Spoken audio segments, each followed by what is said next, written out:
want to speak, but when you do speak, please do join in. I first want to know if there's anybody out there that's not a current or past district leader. In other words, is there just somebody that says, hey, I've always had an interest in learning how to build new clubs? Is there anybody out there? Unmute and introduce yourself if there's somebody here.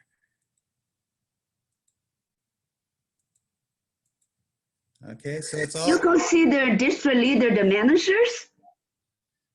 Yeah, anybody that's part of the district team that's included. I'm just talking about somebody that says, hey, I'm just a club member and I've always wanted to know how to build a Toastmasters club. And I heard this guy that's a PIP, whatever that is doing a presentation. I want to listen in. So, and I just want to know my audience. And so it does look like it is all district leaders. Is that correct? Current and past.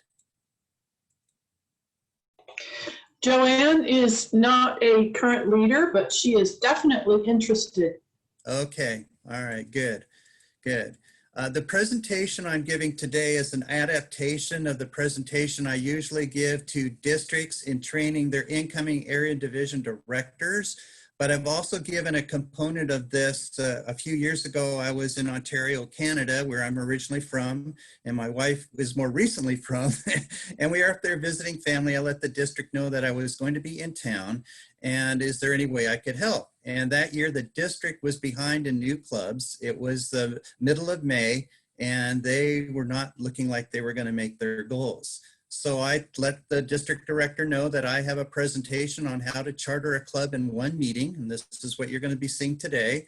And she said, this would be amazing. So I went to a suburb of Toronto. I gave that presentation to the district and they did the work, but they were able to charter enough clubs using my technique I'm sharing today to make distinguished. In fact, the district director wanted me to join them on the stage at the convention. I said, no, you guys did the work. I just am the one that provided. So I just want you to know, I don't believe in pie in the sky. This is real stuff that does work. I've used it myself. Others have used it very successfully. And again, I want this to be interactive. Most people speak at a rate of 150 words per minute. I usually go about 175 with gusts up to 225. So if I say something that's not clear to you, please unmute, interrupt me. I want questions. I want interaction. This is not a monologue. I don't want this just to be the Alfred show. Sound good? All right. So I'm going to share my screen here. Hopefully I can find the right one. There we go.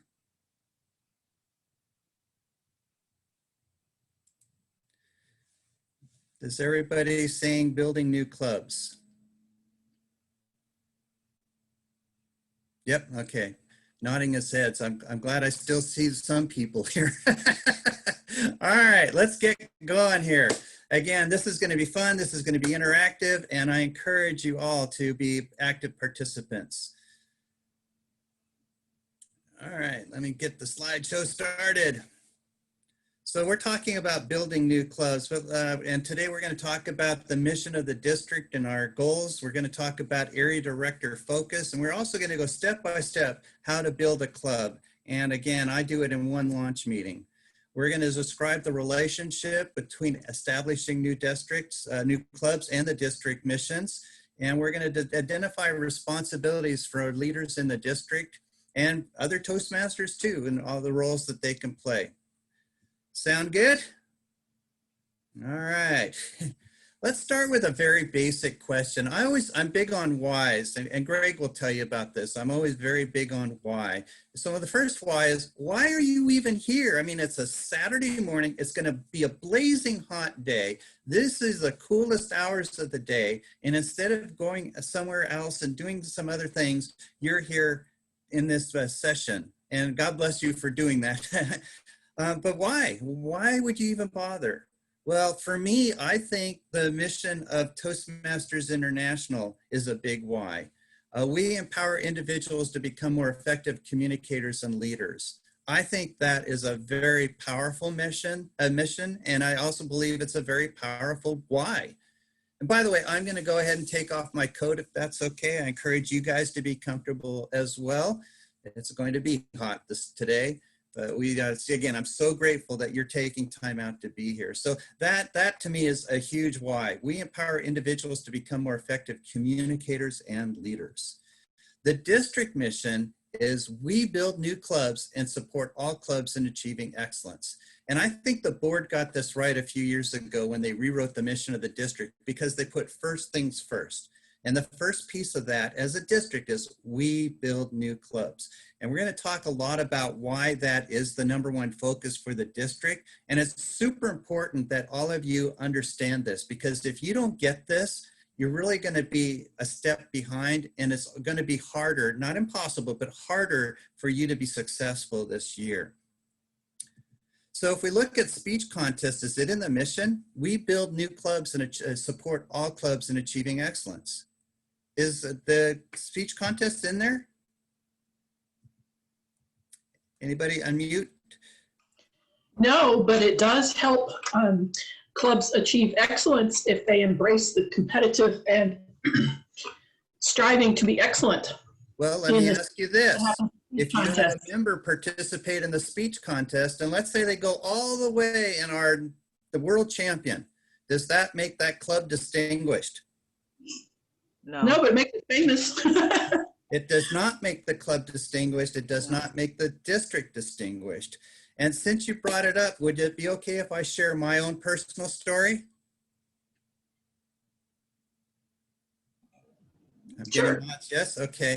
When I was an area governor, that was the term back in the old days. Whenever we had district events, and DEC meetings, all the district leaders talked about was speech contests. So I thought that was our focus. And so when I had area council meetings, we met to plan our area speech contest. And friends, we had an amazing area speech contest. I had a contest amongst the clubs to raise money for the opportunity drawing. We made a profit of $400. We had 60 people in attendance. By every measure, it was an amazing, popular, and successful event. And then our area council didn't meet until it was time to plan the next contest, because again, that's all the district talked about, speech contests. And we had another fantastic event. And then at the end of the year, the district was not even distinguished. And that's when the light bulb came on. And I went, wait a minute, we spent all this time and energy on speech contests, and it's not even a critical success factor. And so as a district, we need to make sure we focus on what is important. And so that's why speech contests, they're definitely a part of the program, an important part of the program, but for the district, they shouldn't be a focus. Does that make sense? Okay. Now, many of you on this presentation have gone through this exercise with me before, so I'm going to ask you guys not to give it away, but I'm going to ask the rest of you. I'm going to ask you a trick question. And again, this is about setting your mindset straight and making sure you have the proper focus as a district leader. I'm going to ask you, without going to the TI website and checking the stats, I want to know roughly, it's just a rough number, roughly how many members have joined your area or division, or if you're a district leader, your district so far this Toastmasters year? Anybody, and if you guys could unmute, would like to hear some responses, please. None. None, says Nora. Okay. Anybody else? About 10 in A. Pardon? About 10 in A. Okay. Other response? Zero. For Club 290 Grand Terrace, we have 5. Okay. The question is, how many members have joined your area or division so far this year? Zero. I have no idea. Zero. Well, Nora had it right, and those of you that are saying 0 had it right. Because those members did not join an area or division or a district. What did they join? A club. Club. They joined a club, right? Right. Excellent. Good job, guys. So if we look at the process of a guest becoming a member, this is pretty much the way it happens. First, that person has to even find out, hey, there's going to be a Toastmasters meeting. And then they have to attend that meeting. Currently, we're doing that online. They have to see a quality meeting, something that they think, hey, this is something I'd like to be a part of. Somebody has to get them an application and it has to ask that key question. You want to join? Help them fill out the application, collect the dues. They are voted in by the club, and then the dues are sent in to world headquarters along with the application. Wouldn't you agree that's pretty much the process? So unless the district leader is a member of the club, what percentage influence did the district have in that whole process? 0. You know, 0, none. I don't like to say 0 because the district could have done club officer training to train those leaders on how to do that. They might have had, Suzanne, a workshop on moments of truth that are encouraging clubs to have quality meetings, but you're on the right path. It's very minimal. They are just an influencer in that area. They don't control it. Okay, the district cannot make that happen. So members are joining and leaving clubs, and that's not what the district is involved in. The district doesn't control that, okay? Alfred, can I add to one thing there? Yes, sir. In this time of virtual meetings and when you have a guest, and also in this time of everybody, a lot of people are offended by certain things. A lot of club officers say, well, come back and visit.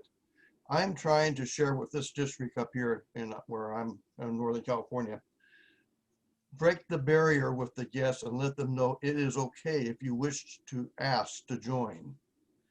And I think we have to let them know, if you want to join, feel free. But if you don't say that, then there's that, oh, am I offending somebody, or can I ask? Yeah, well, yeah, thank you, Greg. And actually, I would take it a step further. I think that the VP membership should be following up with every guest and first thanking them for attending, and then ask that question, would you like to join our club? No pressure, but we are going to ask the question. And that's exactly what I say to our guests. I said, we're never going to pressure you to join, but we are going to ask. So absolutely, you're right. And this happened actually at a disastrous launch meeting I saw. Actually, it was an open house a club had with Kaiser Permanente. Now, all of you guys know Kaiser Permanente, a huge company here in Southern California. And the local club was down on membership. They had an open house. And the CFO of the company was a guest speaker. She is, I believe, a former Toastmaster. I don't believe she's currently a member, but she talked about the benefits of Toastmasters. And at the end, they had 50 people there. And at the end of the meeting, there was no close. The president didn't say, great to have you here. Who wants to join? Instead, he said, well, thanks for attending. We have coffee and donuts, for you to enjoy. They didn't sign up a single person from that meeting. What a huge mistake. And I only publicize that because I don't want you guys as district leaders to allow that same mistake to happen. Again, that was a club issue, but that huge missed opportunity. In fact, the treasurer at the beginning of the meeting said, I'm not here to collect anybody's money today. I would have stopped that person right then and say, excuse me, with all due respect, if somebody wants to join today, we will be very happy to take your money. So the thing is, guests becoming a member, it's the club that has to do that, not the district. And the same applies to membership retention. It is distressing and has been for years. This goes back to when Greg and I were district leaders. The retention issue is not brand new in Toastmasters. People come and go in Toastmasters, but that's not something the district can fix. They're coming and leaving clubs. And actually, most people that leave Toastmasters, they've actually had a very positive experience. They're leaving because primarily they've had a change in priorities in their life, and they no longer are able to fit it in their life. Mr. Greg Scott moved from Southern California up to Northern California. He probably quit a few clubs when he did that. Is there anything the club could have done about that? Is there anything the district could have done about it? No. But as we say with clubs, you always have to be building membership because clubs will lose members. If you're not building, you're dying. And so it's so important you do that. Well, the same applies to the district because the district, if the district's not building new clubs, who will?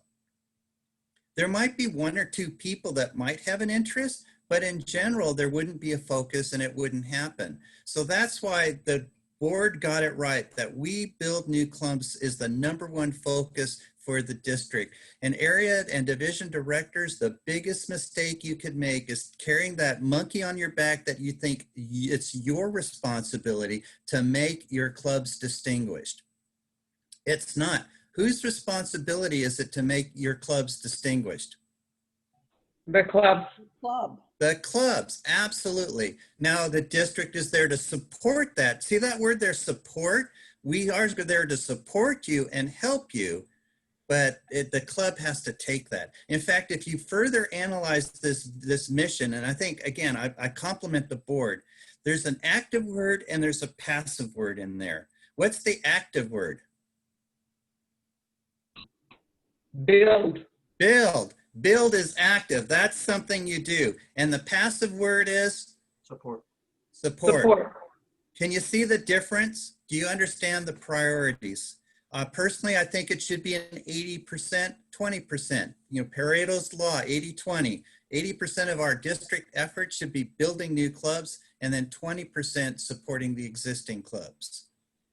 Does this make sense? Yes. Okay. Again, if anybody has any questions, please, now's the time to speak up. I know this might be a new concept for some of you, so you might need a couple days to wrap your head around it, but it's so important that you get this. One quick comment. Yes, sir. In supporting the clubs, I was an area director last year, and one club in Fort Bragg, the president decided that Pathways was not the way to go and basically shut the club down. So seeing that was going to be the determining factor, I worked with individual members and got them virtually to join other clubs within the area. So yes, we lost a club, but we salvaged members. And so that's one way the district can support in an extreme case. Good, good, good. I just realized I had a mistake on that slide and I corrected it wrong. Okay, we have 21 areas in the district, right? Yeah, so Jose has a goal, and all of you need to know this. All of you have to be able to recite this on command. Everybody on the district team should know the goal for the district this year is to be President's Distinguished District. And the way we are going to achieve that is we're going to build 1 new club per area. With 21 clubs, areas, that means it's 21 new clubs. And then we're going to support existing clubs to be distinguished or better.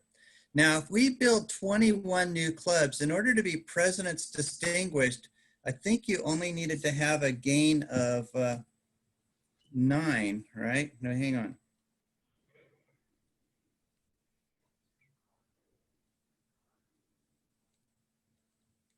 It's 5. To be presidents, you only needed to gain 5 new clubs.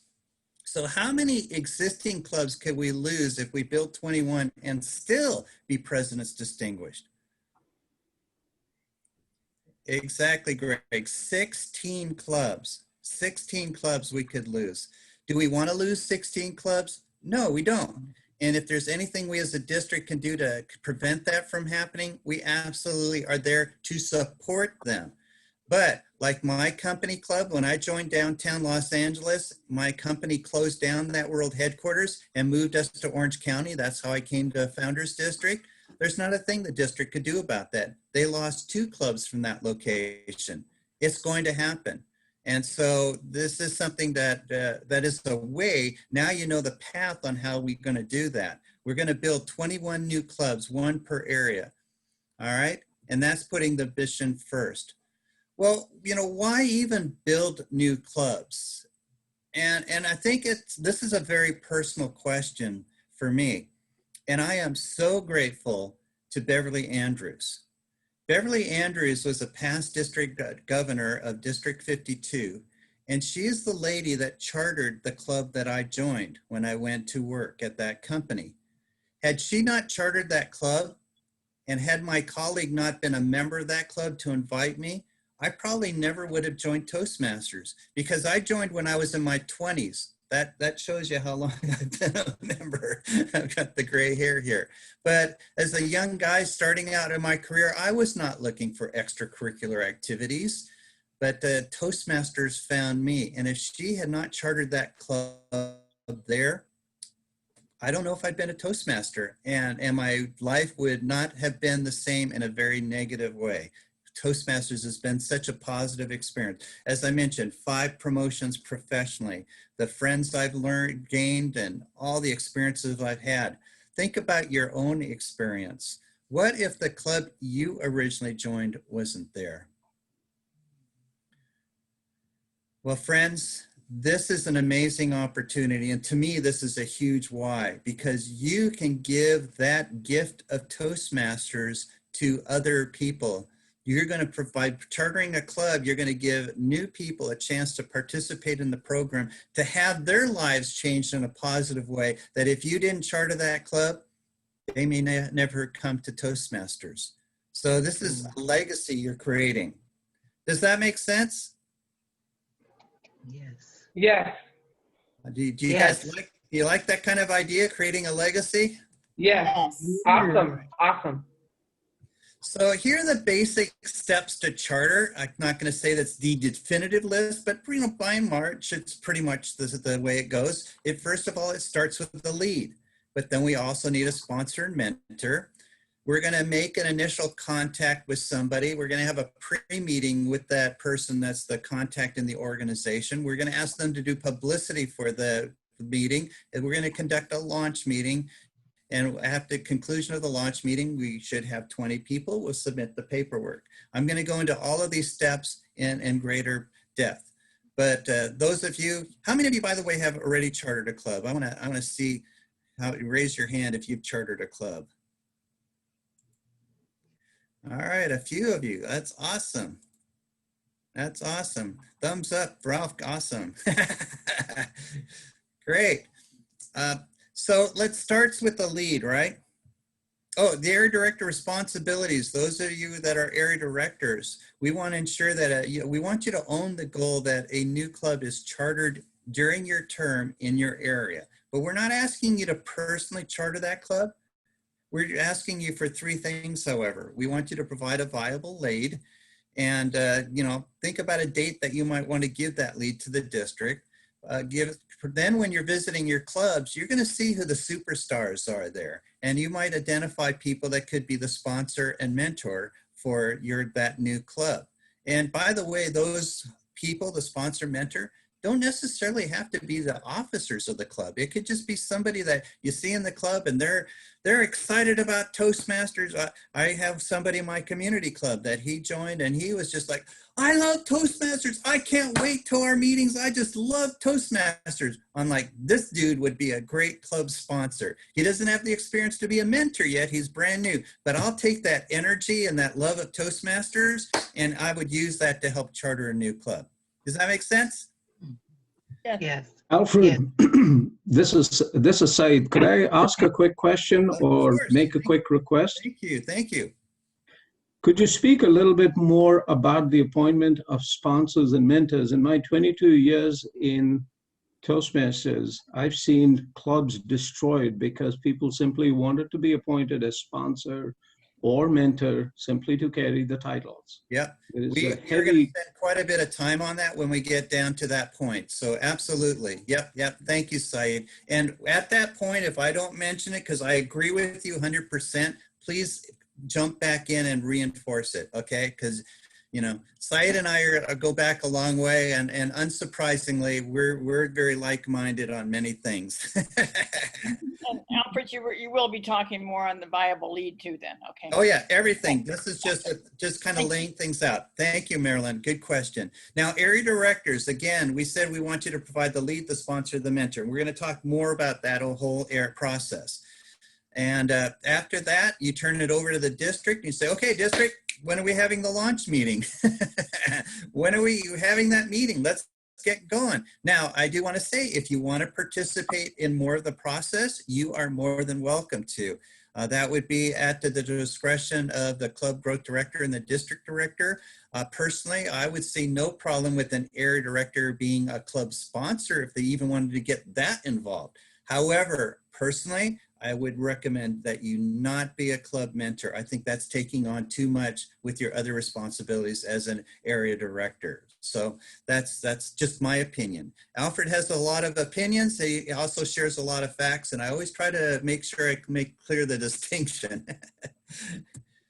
All right, let's dig into the leads. Now, leads can come from anywhere. They can come from world headquarters, and Greg will back me up. And Roz, you might have gotten this information as a regional advisor too. It's very sad that every year leads come to world headquarters that are passed on to the district that are never followed up on. That is so sad. And so this is an easy win. When you get a lead from world headquarters, that's somebody that's already says, hey, I want a club, and they've reached out to world headquarters. Now, in full disclosure, sometimes those people just are, hey, I have an interest in possibly starting a club, not that I want a club. So it's not always a very strong lead, but it's somebody that at least has an interest, so that's good. Leads can also come from current members. I would just encourage you, talk to people, say, is there a company that you're aware of, your own company, or a company near where you work that might sustain a club? Is there a new building that just got built in your city, a new office building? That might be it. Talk to your neighbors and coworkers. I mean, leads can come from all over the place. Alfred, can I just share one quick note Yes, there? please. I want this to be interactive. God bless you. I've been in District 57 for 20 years now, and when I was a member up here, I would go into the district website and look for new club leads. There was a section there, and I noticed that it said Sutter, and I thought, so I called the division director. I says, tell me about this Sutter club. Well, she says, yeah, we have just a thing, but I said, if you let me know, I'll follow it up. In other words, so you take the initiative. And when I went to the CEO of the Sutter Lakeside Hospital, she wanted to start a Toastmasters club for her administrative staff. I said, well, why stop there? Why not go to the folks on the floor? Mm-hmm. And we chartered within a little over 2 months with a club of 36 people. Why? Because a member went in and looked at the district's website and said, out of curiosity, are there any leads? And normally up here in District 57, they're in Oakland or Alameda somewhere. We're a small community up here. So when there was a club lead in a small community, I took action immediately, and that's what you need to do. Excellent. Thank you, Greg. Thank you for sharing that story. That's awesome. Excellent. Alfred, can Yes, can I just add something to what the last speaker mentioned? Is within your club, you also have professionals who may have connections to the companies that you are trying to build a club with. And I speak from personal experience here. There was an attempt about 2 or 3 years ago where there was efforts undergoing to build a club in Rancho Cucamonga with a company. And when this individual approached me, I told them that I had extensive contacts and network inside the company. Never heard back from them. I don't think the club launched. Oh, But wow. sometimes personal contacts can help expedite the creation of a club. It's wonderful to get leads, but it's also great to exploit networks in clubs that have professionals who may have networks within those clubs, within those companies, I'm sorry. And now for one more thing to add by that, when you look at the makeup of a Rotary Club, a lot of them are business owners. Yes. Why not be a speaker? Why not? They're always looking for one. Yep.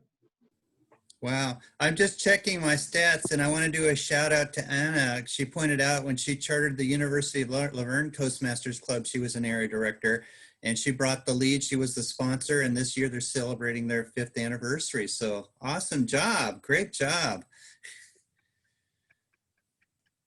All right, so let's keep going here. By the way, there's a great tool that's available. It's called Reference USA. And most libraries have a subscription to it. I use it in my work.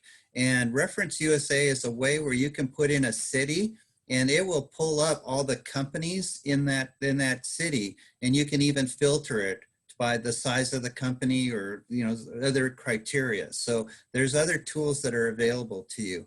You can also assess existing clubs to identify opportunities for new clubs. Some of you younger people might not be aware of this, but in the olden days, you had these things on paper, and you can get them from the Auto Club for free. They're called maps, and you can lay the paper out, and you could put dots on the map where there are existing clubs. And you might, just by doing that, identify there's a whole community or area that doesn't have a club. And so you might look at that as an opportunity. You also could look at let's say you have a breakfast club that meets at a Denny's. Well, that same restaurant could also have an evening club. So you can look at time diversity.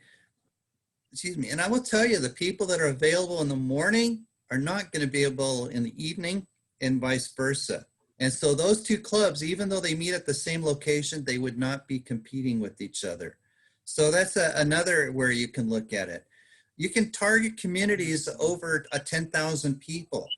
And the reason I have the McDonald's logo is McDonald's has already done your research for you. They put a McDonald's store for every 10,000 people population. So if you look at the number of McDonald's in your city or your area, and you count the number of clubs, you'll find out what you had. Many years ago, I had a district director, governor at the time, from Founders District say, Alfred, we're founders, we're Toastmasters started, we're saturated. There's no more opportunity for Toastmaster clubs here in Founders District. And when I pointed out this one club for every McDonald's, his mind was changed and he went, oh my gosh, we have so much opportunity. You want corporations of over 150 people. We primarily, our market is white collar workers. But why do we want 150 people in the company?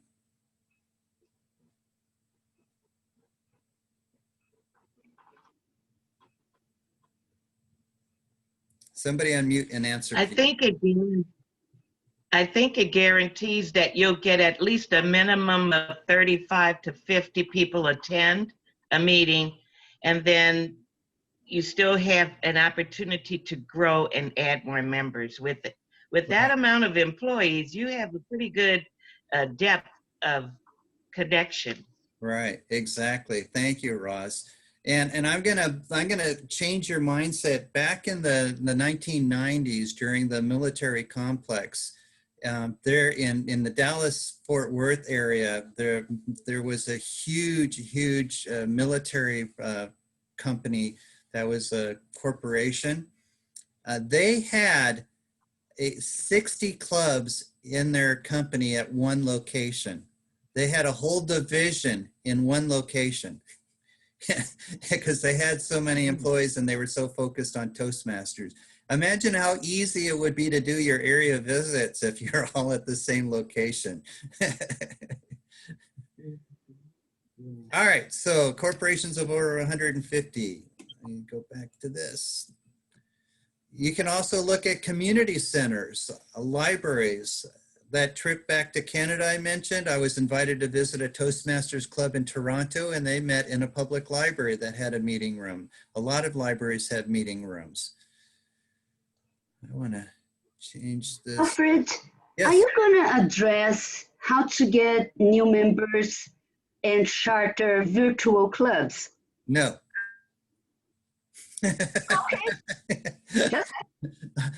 A lot of what I'm talking about will apply to virtual clubs, but let me go on record right now, and you guys may not like me after I say this, but I am not a fan of virtual clubs. I think for training, this is fantastic. But Toastmasters, what in the book of lists, they have a list of fears. And what's the number one fear? Speaking in front of people. Public speaking. Public speaking, right. It's not fear of video conferencing or conference calls. It is a fear of public speaking. And in my opinion, again, this is Alfred's opinion, I am not seeing any of our existing members growing their public speaking skills in these online meetings.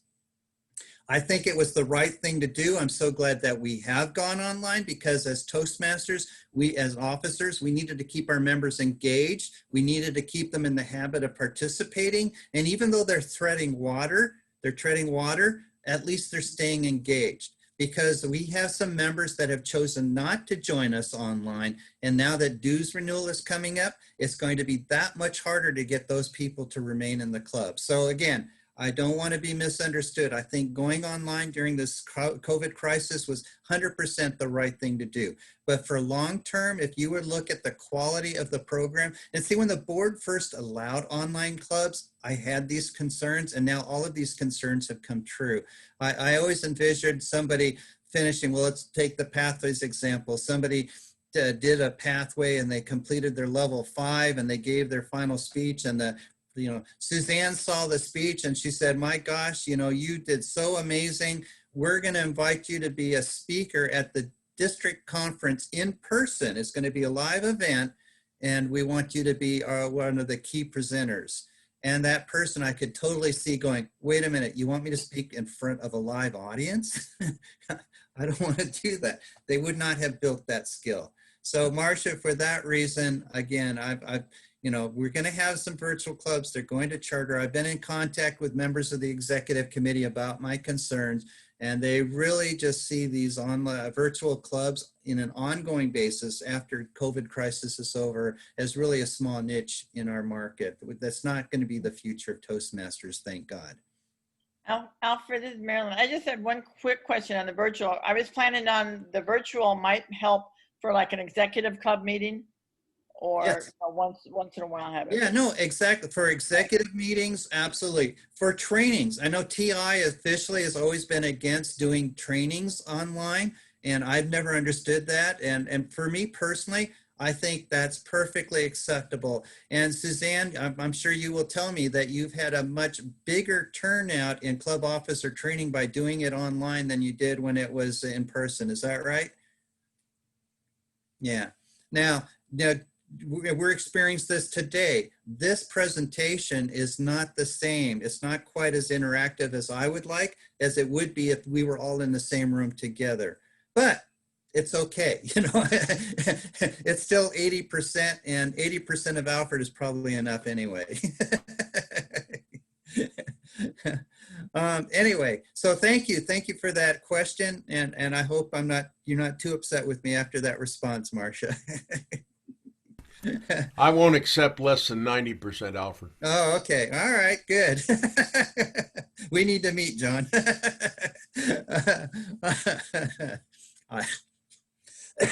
I love it. We're having fun, and that's so important. So anyway, libraries, churches. Back in its day when the Crystal Cathedral was going in Garden Grove, they had 4 Toastmaster clubs right there. In fact, Wilma Springer, who was district governor of Founders District the year I was international president, that's the club she was a member of. You can also look at schools and other institutions. Again, corporations of over 150 and communities over 10,000. So again, lots of ideas for building new clubs. Let's take a couple minutes. We won't take a full 5 minutes, but let's just pause, and I'd like you to just think about in your mind where around you might charter a new club, okay? So let's just take a couple minutes.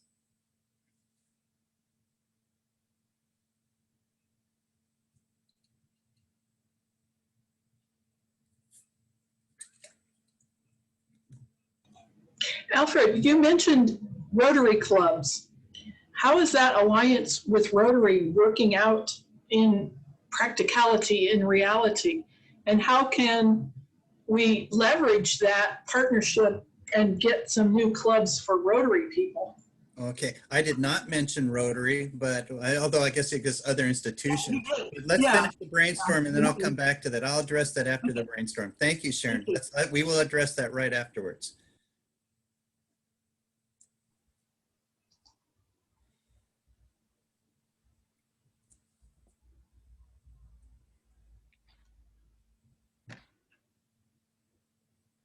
I have a question on large hospitals, like county hospitals. I didn't follow up, and so I missed my opportunity at that time. But the problem was is everybody was on a different time schedule. We had nurses on 12-hour shifts and this and that, so it was difficult to find a time. And I didn't delve into it as much as I can, which is my fault. But Okay. I don't know hospitals. Once COVID's over, you can try that again and just find, there's never going to be a perfect time. We're going to talk about this about launch meetings. There's never a perfect date for a launch meeting. So just pick one and then see who can make that date. And then once you have that group, if it is an inconvenient time, they as a club can say, this time would be better, and they can vote to change it. Also, I can get somebody from the district to help me come talk to the administration, right? Absolutely. Absolutely. Yep. Yep. Okay. All right. So let's come back and see what ideas folks had, and then I'll address Sharon's question about Rotary. What ideas did any of you come up with? Obviously, Maryland had a hospital. Which hospital, Maryland? You're muted. Arrowhead in Colton, California. Okay. Okay. We've had district events there. I like that facility. Yeah. And then I retired, and I guess they quit. But oh well. I want to get back there. Good. Good. Anybody else have any ideas? Yeah. IEHP in Rancho Cucamonga, in Inland Empire Health Plan, we have an area director who works there. Wonderful, in Art. Division A. Wonderful. And also was recently contacted by the person responsible for leadership training in this region, the Southern California extended Southern California region in Rotary. So that should be mined, I think. I don't know what Toastmasters wants to do with it, but certainly clubs or areas could work with them and see if they wanted to start a club in a club. Right. I'll address Rotary next. So thank you for bringing that up. Excellent. But I love that organization. The fact that you have an area director already working there. You have an in. Hopefully. Anybody else? We'll take one more. When you mentioned Auto Club just now, I thought of, that's where I heard about Toastmasters when I worked in downtown LA at the Auto Club. They have over 80 offices, tons of employees, and I think that would be a good breeding ground to maybe reintroduce Toastmasters to them. Excellent, Ross. Thank you so much. Great, great. Good.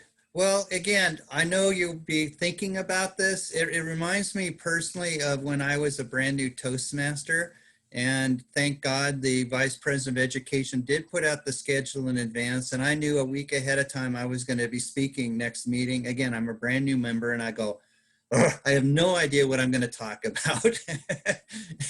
And I would work on it. The subconscious would work on it. And sure enough, a day or two later in the shower, typically, the idea would come to me. And I think the same thing is going to happen here with your idea for a new club. I honestly believe, and I've had nobody refute this, I honestly believe that if you were to spend 2 hours of brainstorming, there's no way you would not have at least one club lead. And when I say 2 hours, I don't mean all at once. I mean, like we just spent a couple minutes now, but maybe with your area council or talking to members, just bouncing it around, digging into Reference USA or other databases. District 100 likes to do the Google challenge where they just Google the city and see what pops up, and then they walk the streets and take a look and see who they can bump into, what cities. So I honestly believe, and again, nobody's refuted, if you come up with 3 hours, I'd accept that too, but I honestly believe 2 hours, you would do this. And for district leaders, if this is our #1 job, to build new clubs, to find a lead, to invest 2 hours, to me, that's not an unreasonable request. Wouldn't you agree? Right. All right, excellent. So let's talk about Rotary. As a past international president, I get access and have more information than the average Toastmaster. Sometimes that's good. And we had a past international president's conference call where we discussed Rotary. And what we found out in that meeting was that Rotary approached Toastmasters looking for a leadership development program for their members. And so that was really the basis of the alliance. And so Toastmasters said, yeah, sure, we have that. And I'm like, we do? and they have developed these programs, and apparently a lot of it does come out of Pathways, and they have packaged it and prepared it, and they have now made it available to Rotary. And so that's where the alliance really has its genesis. Obviously, as PIPs, we are all interested in building new clubs. And we were specifically told we were not supposed to be going into Rotary clubs with the intention of chartering a Toastmasters club within the Rotary Club. Now, that's what we were told. If you want to go in and try that, you might want to, but I would caution you to do that cautiously, gingerly. Don't go in there with that expectation that you're going to be able to do that. But they are amazing. I found out, I didn't know this, you don't know what you don't know, but a local club here, I think it was the Pasadena club, had a Rotary meeting, and they were all online, and they had 120 people in that call. 120 people. Now, when I hear that, I'm thinking, yeah, out of 120, maybe we could charter a club. Absolutely. That could definitely happen. But again, that was not the purpose of the alliance. The alliance was created to help them to have some leadership development training for the organization. And I'm happy to report that financially, apparently, this has been a very big boon for Toastmasters International. Our cost in investing to create that for them has already been repaid fivefold. So we're doing very well with that. Alfred, can I add to that? Yes. This is Greg Scott. I went out and before the pandemic hit, but I've been a Rotarian up here since for quite a while, about not quite 20 years. But I have got Rotary presidents to join my club. Right now I have 2 current Rotary presidents, and I have 2 past Rotary presidents from different clubs in our Toastmasters club. And so when this announcement from World Headquarters came out about the Rotary looking for the leadership skills, this sparked these people to go back to their own clubs and start sharing about the possibility of leadership. Also, I am kind of thinking that there was some intent there to have members start sharing and attending different clubs, each other's clubs, as speakers. Invite a Rotarian to come speak at your Toastmasters club, or you go speak at there.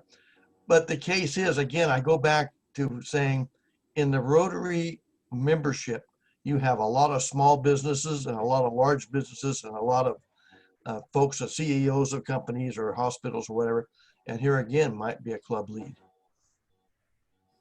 Yeah, exactly. And I personally didn't like that aspect of their announcements that you were supposed to invite Rotarians to your club to speak, because, and Rotary is a great organization. I love what they do. And they, like Kiwanis and Lions and all those other ones, those service organizations, they have a mission where they're focusing on serving their community. And again, they do amazing work. Toastmasters International is unique in that our focus is the individual member. Our member is the recipient of the benefits of our program. And so if you invite a Rotarian to your club meeting, they're going to probably talk about their projects and what they're doing with Rotary, which is fine, but here's the point. By them taking that speaking spot, you have now prevented an existing member from having an opportunity to grow and speak as a member of your club. Now, if it's a low membership club where you're really dying for somebody to fill the program, yeah, you go ahead, invite the Rotarians. But for me personally, I want to make our existing members are getting priority. Somebody else had a comment? Well, just to add, Alfred, that Rotary's clubs usually have speakers. And if you're a member and you listen to these speakers, a lot of times I go up and give them my card and say, hey, I invite you to come to our Toastmasters club. There's you see a lot of speakers, and you ask the question, could they use Toastmasters, yes or no? Yeah.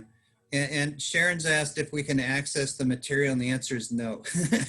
They're not providing that to Toastmasters. So, but again, what I've heard is that it's basically a lot of the content is there in Pathways anyway. So in other words, if we were to see it, we wouldn't find anything super brand new, like, oh my gosh.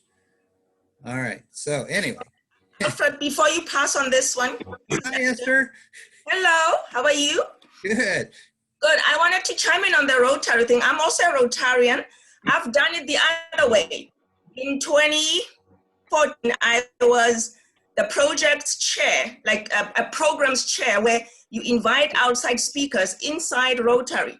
And what we did that year, we invited Toastmasters to come and speak at our Rotary Club. Beautiful. So that's where you can build that whole relationship. Yeah, that aspect I love. Absolutely. Yeah, yeah.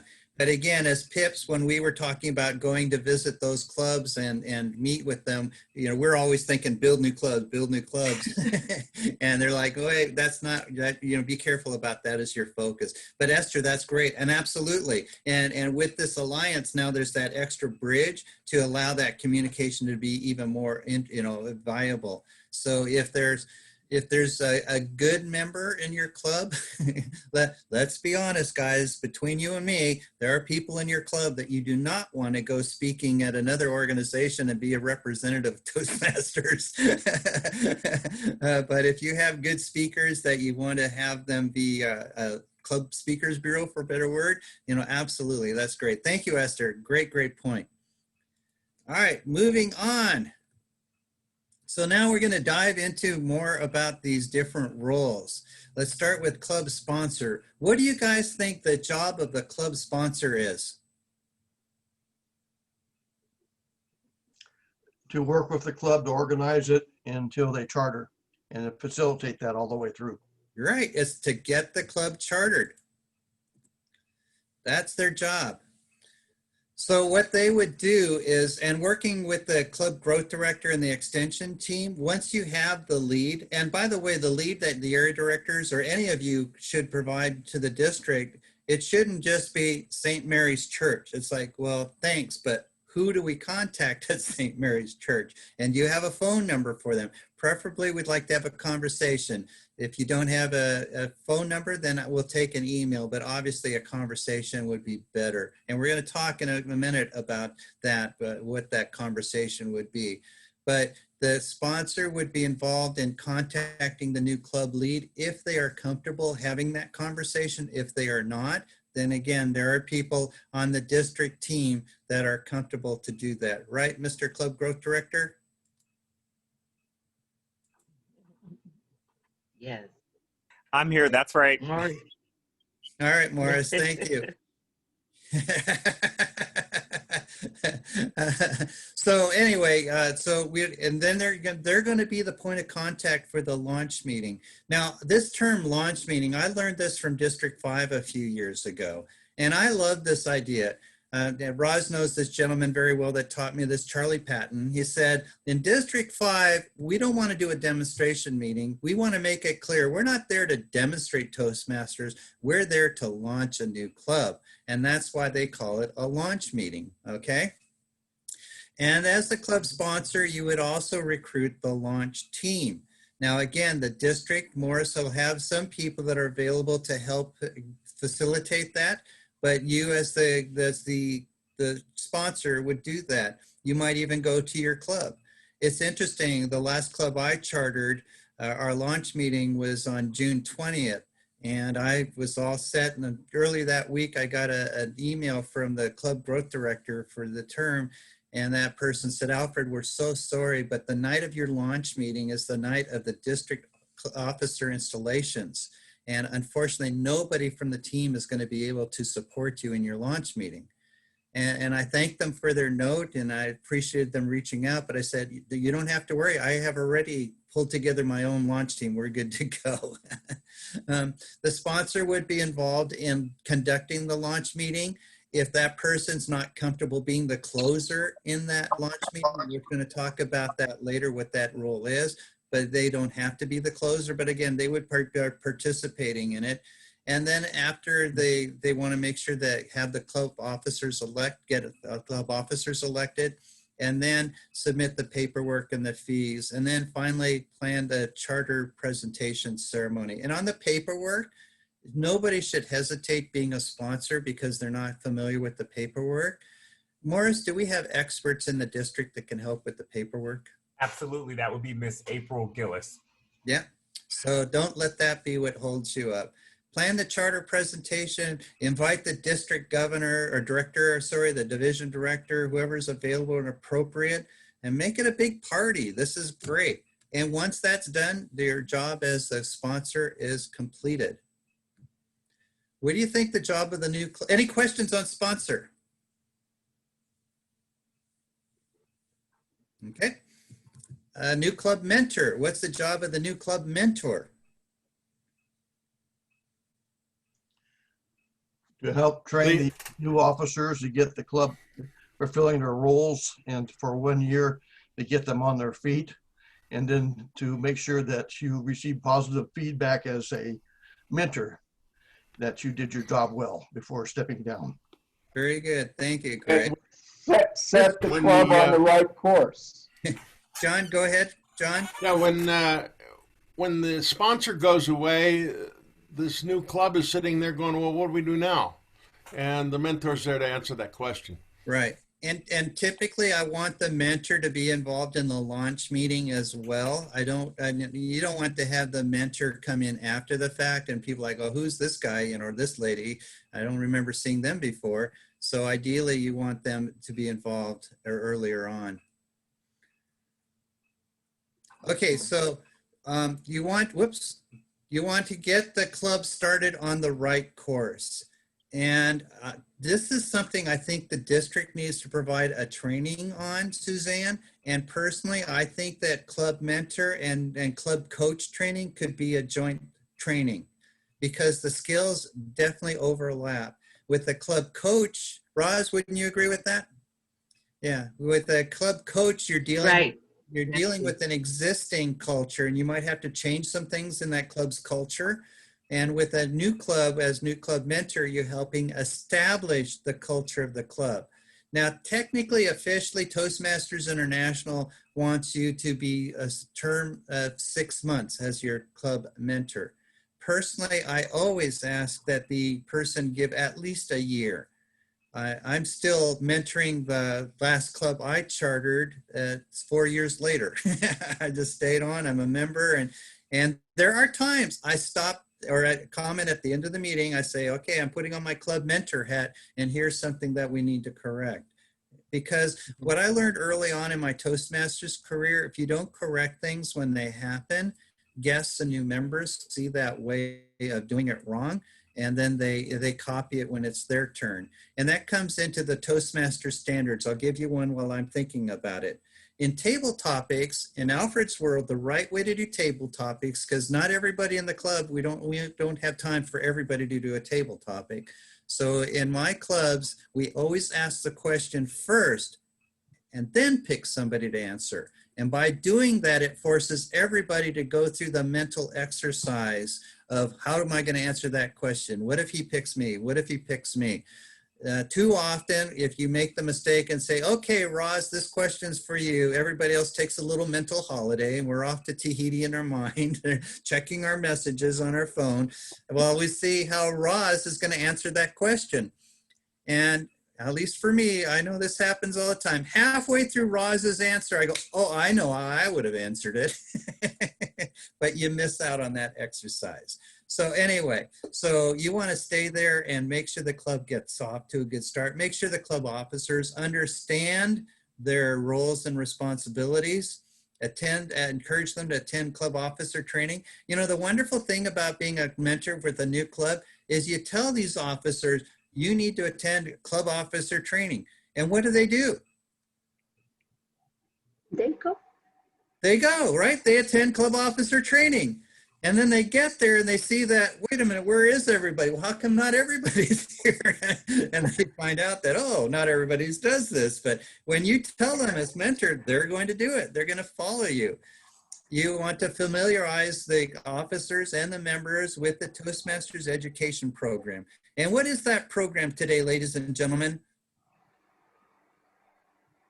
Pathways. Yeah, pathways. I could read John's lips. I'm sorry, I can't get everybody on the screen here. But pathways. There is no more talk of competent communicator, advanced communications, all those alphabet soups are gone. Now it's all paths and levels, okay? And so we want to make sure they understand. It's also super important. This is really important for all of you to understand, and this is scary, ladies and gentlemen. Only 50% of new members today are signing up for Pathways. Let me say that again. Only 50% of new members are even enrolling in Pathways. If these people don't get signed up in the program, if they're not working the program, what are our chances to retain them as members? Yeah. Zero. So please, this again, as a mentor, you want to work with the vice president of education, maybe membership. I'll be the first to admit Pathways is extremely cumbersome. I'm not happy with it. I'm sure many of you aren't either. It's a lot more workload has been put to the districts and the clubs. In the past, you signed up a member, they got the manuals in the mail, and off you went. You didn't have this. You didn't have to do an assessment. You didn't have to sign up. You didn't have to pick your path. I mean, all these steps that you have to go through, which really aren't that involved, but it is an extra step, and a lot of members don't do it. And so it is extra burden on you, and I apologize for that, but it is something we have to do. There's no going back. It is only Pathways. And here, behind the curtain, we can talk about the things we don't like about it, but to them, it's like, hey, this is the program and it's awesome. Alfred, if I may, I was a mentor for a specialty club that already had a lot of existing members in that specialty club. So it was easy to be a mentor to them because they knew everything. A lot of them were officers in other clubs and this kind of thing. And I was able to witness another club, I told you that folded on the first year because the mentor didn't know how to teach Pathways.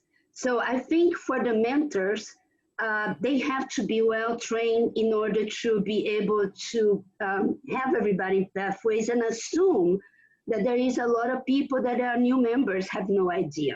Right. And by the way, I just checked my chat here. I'm sorry, I'm not always doing that here. But Sharon was asking if she could get the slides. Suzanne, remind me, send me an email afterwards and I'll email the presentation, the whole thing. I'll send that whole thing over so all of you can have this.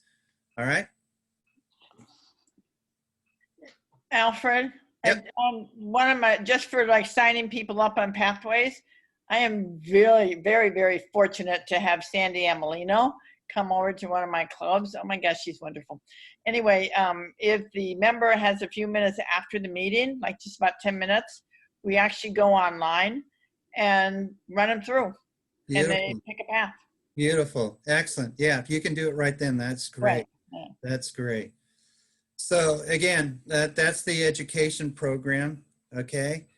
And then also the Distinguished Club program. Make sure they understand what those goals are.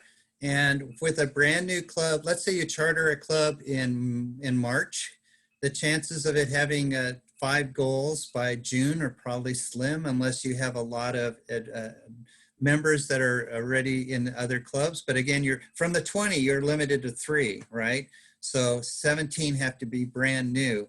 But so what I encourage those brand new clubs to do is make sure that your plan goes for like maybe a 18-month goal, right? Not this June 30th, but next June 30th, what would we like to achieve? And then you would talk to them about the Toastmasters, I call them standards of excellence. And I already shared one with the way Alfred likes to do table topics. Another standard of excellence is that in Toastmasters, meetings start and end on time. On time, exactly. On time. Yep. So please unmute yourself and share with me some other Toastmasters standards of excellence that we want to make sure are enforced in every club. There's an agenda and we follow it. And when does that agenda go out, Charlotte? I prefer it to be out a week beforehand. Yep. I've seen it too many times. The agenda comes out the night before the meeting or even the morning of the meeting that night. Here you go. What? I'm speaking tonight? Every member in attendance gets to speak. Okay. Yep. To the extent possible. Yep. Exactly. What else? I like to have a save the date draft agenda before I send out the final agenda. Okay. All right. What other standards of excellence within the club? Every speech is a Pathways project. Yes. Every speech is a project speech. Thank you, Sharon. Excellent. Excellent. And in evaluations, I'll add you my own. In evaluations, evaluators need to personalize their language and offer at least one suggestion for improvement. Now, by personalized language, I mean too often evaluators make declarative statements. And I'm going to give you a great example. Years ago, this was just so perfect, I have to share it. I was attending a District 33 conference in beautiful downtown Bakersfield. All right. Lovely place. And they had the district evaluation contest. So these were the best of the best. And we had one evaluator say, your speech had great gestures. A declarative statement stated as fact. The very next evaluator said, your speech lacked gestures. Again, a declarative statement stated as fact in direct opposition to the previous person. And this is why it's so important that we always personalize our language, because it's I thought, I saw, I felt, because it is perfectly reasonable to expect that a person up front might have seen gestures and thought they were fantastic, but the judge or the evaluator in the back of the room did not, because the gestures were low and they were covered by other audience members, they didn't see any of the gestures. So both people could have been true, but when they state it as a fact without that, again, so that's a big thing for me always, to always make sure we personalize our language as he states it declaratively. I think we should. All right. Let's, and then also help recruit and retain members. Right away, we want to start building. In Toastmasters, we have this magic number. How many people do we need to charter a club? 20. Oh, Why 20? What's the 30. about 20? Oh, yeah, 30. 30, 35. Why does Toastmasters International have 20 as the required number? Because of natural attrition. Okay. No, the reason is that because of all the different roles and responsibilities within the club, it usually takes about 12 to 15 people to perform all those roles without doubling up. And so because not everybody can attend every meeting, you want to make sure that you have a big enough pool so that you don't have, I'm sure you guys have all, it's not your club, but I'm sure you've all seen the club where you stand up, you do the invocation and pledge, you sit down, you're called for table topics, you speak, and you evaluate the other speaker. And you have a guest at that meeting, and you say, hey, you want to join? They'll go, heck no, this is too much work. I can't do all of that. With 20 people, you can spread out the workload. And also, back when I was on the board, we surveyed our members. You know what the number one thing our members want when they speak before their clubs? An audience? An audience, exactly, Carol, thank you. They want an audience. Imagine practicing all week, rehearsing over and over. Your dog knows all your gestures and you get there and there's 4 people there. I mean, what a letdown. It's like, oh my gosh. And again, going back to my point about the online meetings, is speaking before 4 people is not the same as speaking in a room of 15 to 20 people. So yeah, if we can get 30 people, we'd love it. But that's why Toastmasters has 20 as that magic charter strength number. All right. And the biggest mistakes brand new clubs make is they think, oh, we got our 20, we're good to go. And they just relax. And then this member leaves and that member leaves and this member leaves. The next thing you know, you're down to 12 people and you're struggling. You want to start bringing in new members immediately. Any questions on that? I just have a comment. It's like if you have a room full of people and people want to be there because then they feel like they're a part of the party. Yep. This is a great gathering, but if you come and there's only 4 people there and everyone's stressed out because they're doing 2 or 3 different roles, it's really draining. No one wants to be there. Exactly. It is draining. And my answer, by the way, which is a subject for another day, is Speechcraft. That's our #1 membership tool. And Greg Scott will tell you, because he's used my technique to where you get an 80% success rate, and he even chartered a club. So it's a great way to instantly get new members into the club. On mentors, whenever a brand new club disappears overnight, I will always start as the club mentors as the source of the problem. And sometimes it's beyond their control. If a company goes out of business and they shut the doors, I mean, there's nothing you can do. That club is going to be gone. But quite often when there's issues with brand new clubs, it's because the club mentor did not have the right, some of them had literally not been engaged. I've heard of club mentors that attend 1 out of 4 meetings, and that's it. Some have never shown up. That's inexcusable. They have to be regularly attending the meetings, regularly supporting the clubs. And as Saeed mentioned earlier, they have to be doing it for the right reason. They have to be knowledgeable. You can't, and that's why I said I'll take a brand new member as a sponsor, but I would not take a brand new member as a mentor, because I don't think they have the depth of knowledge in the system of the Toastmasters program to be able to be effective in that role. Now, if they attended a training that Suzanne puts on from the district, absolutely. Any questions about club mentors? Oh. Yes, Suzanne. Not a question, but a comment as to their service to that club. There are several schools of thought, but mine has been, once you mentor that club and they're on their way, visit back. I mean, you don't have to babysit them, but say, you're doing so well. I noticed you've got your DCP goals and your this and that, and I see you at training.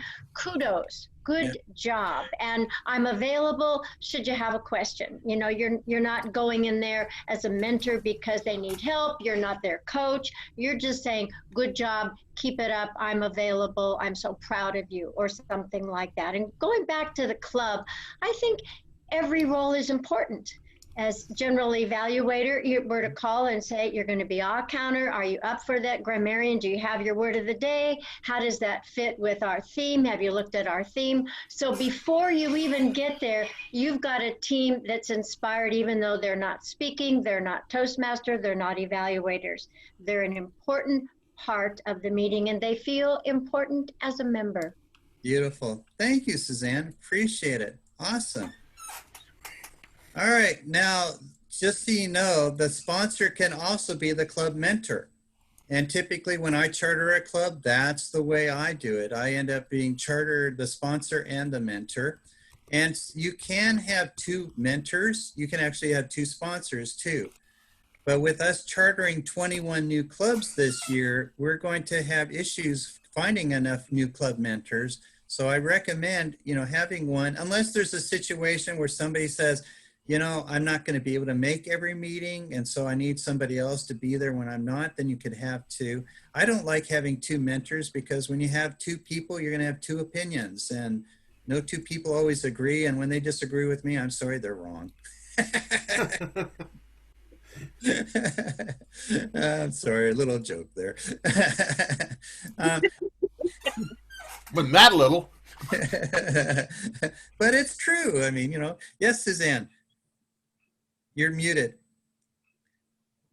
So a club is allowed allowed to have two coaches. Now, do you feel that that same thing happens when you have two coaches as if you have two mentors? I personally think it's best when you have one strong person. And then you also have to make sure that person's personality is a match to the club as well. You know, if it doesn't fit them. But again, there's no rule against it, but how many coaches do you have available and how many do you need? You know, so you probably are going to need more coaches than you have available. So why double up? Unless, again, it's a situation where they're not able to regularly attend. Thank you. Yeah. Alfred, this is Said. I'm going to have to drop off for business reasons, but sometime during the course of this presentation, if you could speak to the need for building a sustainable model that continues the success of clubs. This is something far too few clubs do. Yeah. They shoot for the year and then they don't worry about the following year. And I think it is emulated at the area, the district, and the division. So great presentation. Well, and Said, I appreciate that. And let's just make that point now. You know, you basically already made it, and I'm going to 100% back you up. When we charter a club, we want to build a sustainable club. We're not looking for a fat flash in the pan. We're not looking for a paper club. We're not looking for the club for numbers. We're truly and honestly trying to provide an opportunity to new people to have the experience of the growth of Toastmasters. And that's a very worthwhile goal. It's not about playing games and just chartering a club for the benefit of the numbers for the district.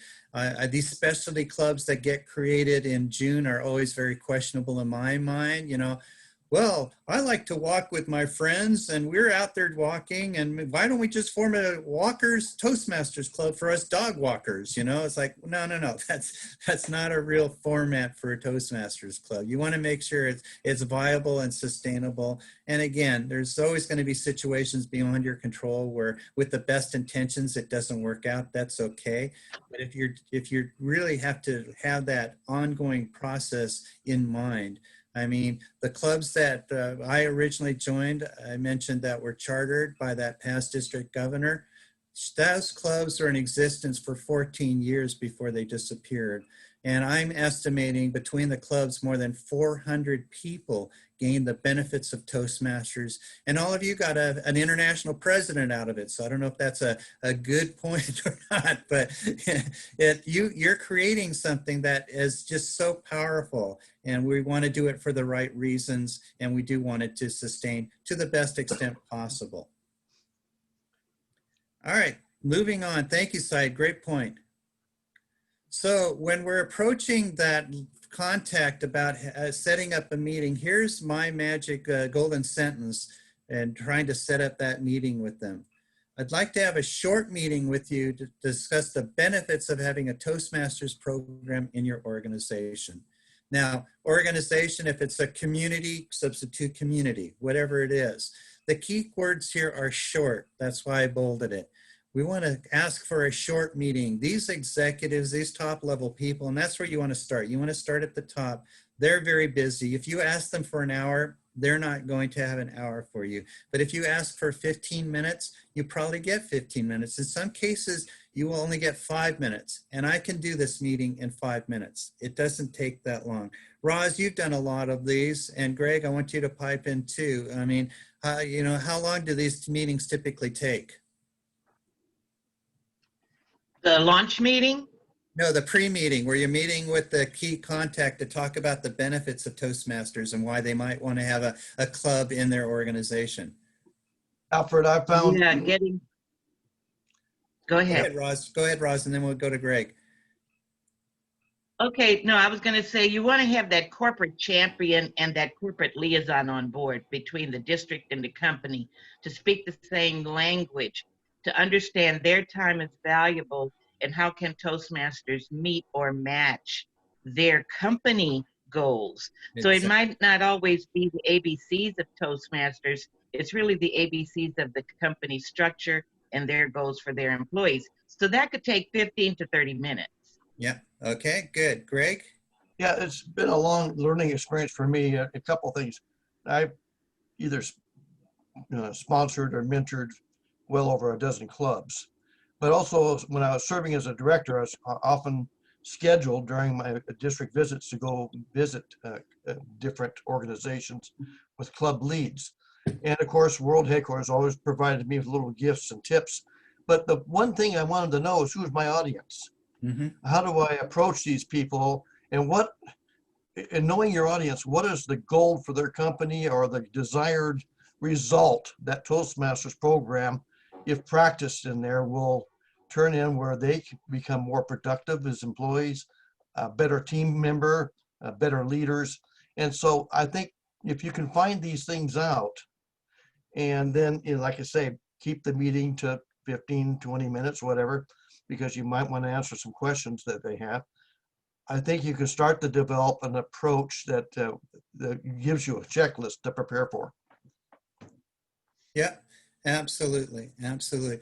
And I just saw somebody ask again about the PowerPoint. I'm going to email the PowerPoint afterwards to Suzanne, and then she can make it available however she wishes. I'm not copyrighted it. I'm not, there's no secret. So feel free to look at it, use it. I'd be happy to have you take advantage of this. So thank you guys. Again, it's a short meeting. You're not asking for an hour. And thank you both for bringing up this point about the benefits. It's got to be what's in it for them, and that their goals have to be focused on what's they're looking for out of Toastmasters. All right. Alfred, let me ask you a question. You heard probably, and you read probably Pat Johnson's ideas about corporate club and how you should change the language to market corporate clubs. Yep. I think that we should change the language to community clubs, specialty clubs, to everybody. What do you think? Instead of clubs, a training program. Yeah, you know? I mean, that's fine. And you notice because of Pat Johnson's book, I did change the slide. Originally, I always had to have a Toastmasters club in your organization. Pat, in her book on building new clubs, Pat Johnson is also a past international president, and she wrote a book about creating corporate clubs specifically. She said the problem with saying club is it sounds very social, like the biking club, the hiking club. It sounds like it's not educationally focused per se. And so she recommended using the term program. And I thought that was a great suggestion, and that's why I've done it. And what Marcia's saying, excuse me, is that same philosophy could also apply in the community. And I agree. Let's not undersell the social aspects of Toastmasters though. I remember when I was international director, I did a corporate visit in downtown San Francisco, and we were meeting with an executive, and he said, one thing I'm liking about hearing about Toastmasters is when you have this club meeting, you're going to bring together people from all over the company, purchasing and engineering and marketing, folks that might not otherwise have a chance to interact. And through Toastmasters, these guys are going to have a chance to meet each other and have conversations they wouldn't have otherwise. That's definitely a social aspect, and it's definitely a benefit that he saw. But again, calling it just a club, make it sound like, you know, again, the photography club or something like that. Right. Any other comments? So again, this is my golden sentence. Now, when you call this a high-level executive and you say, I'd like to have a short meeting with you to discuss the benefits of having a Toastmasters program in your organization. If that person says, no, thank you, we don't need Toastmasters, what do? You say, you offer to give them some information. So no, you just say, thank you very much, appreciate your time. You hang up and you say to yourself, that guy's an idiot. In sales, there's a very famous word, next. Look at this question. I want to have a short meeting with you to discuss the benefits for you. If somebody's not open to hearing how they might benefit, let's not waste our time. How hard is it going to be to get that person on board if they're not even willing to have a conversation, right? So there are so many opportunities out there. Next, let's just go on. Does that sound okay? Yeah. All right. So once you've contacted that lead again, you're going to look at the top person. I've given you the golden sentence. And then in that pre-meeting, you're going to discuss the benefits of Toastmasters. And as Roz and Greg said, hopefully ahead of time, you already get some idea about what they would want out of Toastmasters. If not, you can ask those probing questions. When I've done these meetings, I typically just asked a few questions. So first of all, they all used to say Toastmasters is the best kept secret. It no longer is. People have heard about Toastmasters by and by. I mean, sure, if you go down the street, you know, you're going to encounter somebody that's never heard of us. You know, they, oh, those are the people that make the appliances I see at Kohl's. Yeah, I know Toastmasters. No, but most people have heard about it. And so will know somebody that has been in the program, or maybe they themselves have participated as a member. But what I used to say to executives is, have you ever attended a business meeting that didn't start on time? And they go, oh yeah, threw my whole day off. I said, Toastmasters can help. Have you ever had anybody present to you and you knew that they knew what they were talking about? You could tell they knew what they were talking about, but they just weren't getting to the point. They weren't successfully transferring the information. They were wasting your time. Oh yeah, it's very frustrating. I said, Toastmasters can help with that. And do you do performance appraisals for your employees? Yes. Would you like a way to do performance appraisals that for your top employees is going to reinforce the good things they're doing and then also give them 1 or 2 suggestions on how they might improve? Yeah, that sounds good. Toastmasters can provide that. So, I mean, typically that's all I need to say, and they're sold. And then what we do is we set a date for the launch meeting. And I always do it no more than 2 weeks out. Because as I mentioned earlier, there's never a perfect date. And so if I were saying today, for those of you that are watching this recorded, we're doing this on September 5th. If I would say we're having a launch meeting on October 2nd, you're going to think, oh my gosh, that's next month. That's so far out, I'm not even going to worry about it. But if I instead said, we're having a launch meeting September 10th, you go, well, September 10th, oh my gosh, that's in 5 days. I better get that on my calendar. It gives it a sense of urgency. And you want to allow time, you know, I wouldn't do it the next day. A week is usually enough time. You want the organization to have enough time to do publicity for the launch meeting. And if it's a community club, you want to have time to use social media, put flyers in supermarkets, libraries, wherever you can to publicize this. And on those flyers, I always ask for a RSVP. You want to know in advance how many people are going to be there. But schedule it, like I said, not too far out. Give enough time to do publicity. Then when I'm meeting with this person, I want them to guarantee that they're going to get 30 people at that launch meeting. I'm not going to waste the time of my launch team to come out to talk to 5 people, okay? And I've heard the horror stories of clubs that have taken months and months to charter. They have a launch meeting and there's 12 people there, and then they do another one and there's another 5, and then and next thing you know, they've been going for 6 months and they've still not chartered. No.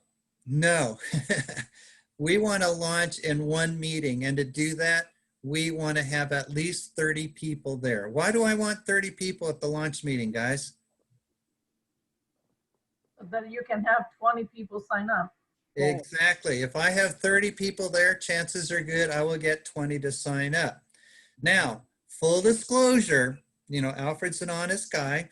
This does not always work out per plan.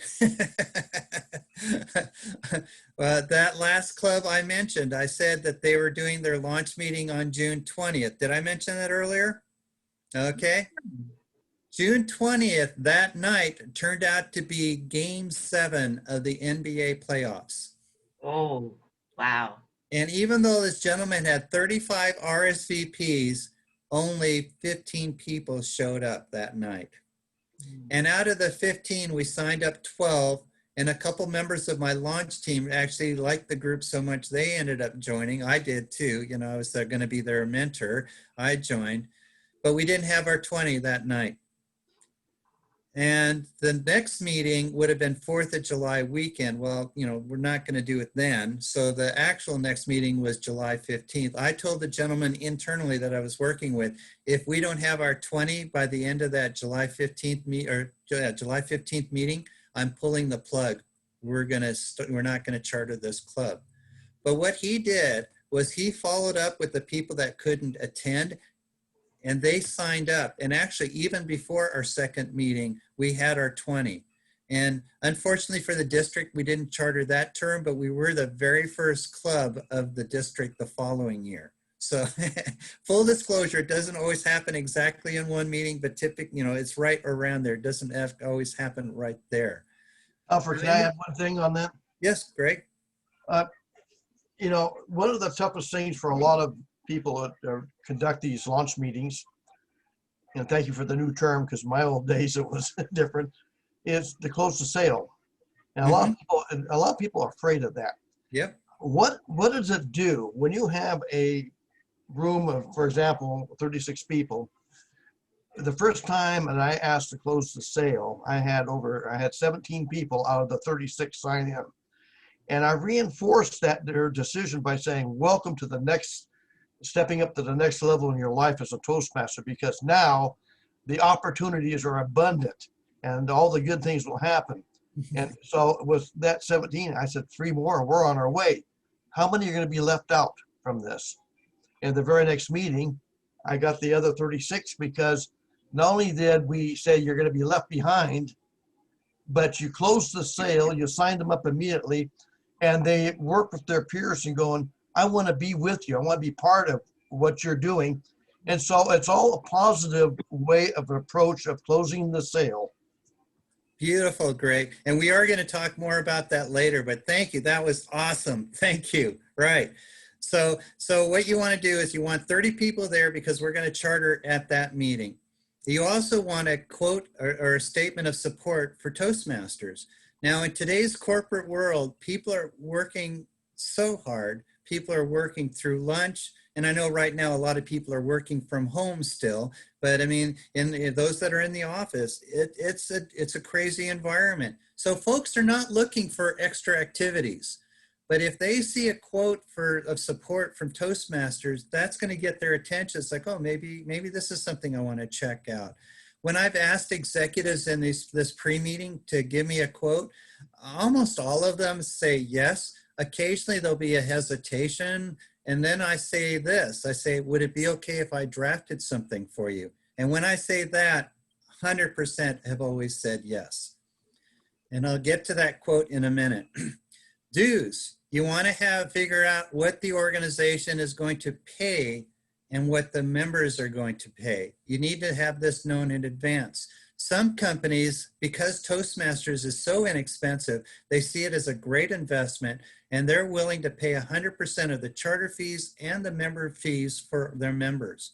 Whenever that happens, I thank the person and I said, that's great, but I'm also going to ask that we are going to require the members to personally pay $1 a month club dues. I want the members to have some of their own skin in the game, because if the company pays for everything, then they're not going to take full advantage. Now, how many of you have heard of Standard & Poor's? Okay. The Standard & Poor's, the S&P 500. When I was international president, my third vice president was John Greiner. John Greiner, of course, went on to be international president. When he was international president, he visited Standard & Poor's in Manhattan, New York City. He did a corporate visit with them. And he learned something very interesting, that what Standard & Poor's does with their Toastmasters Club.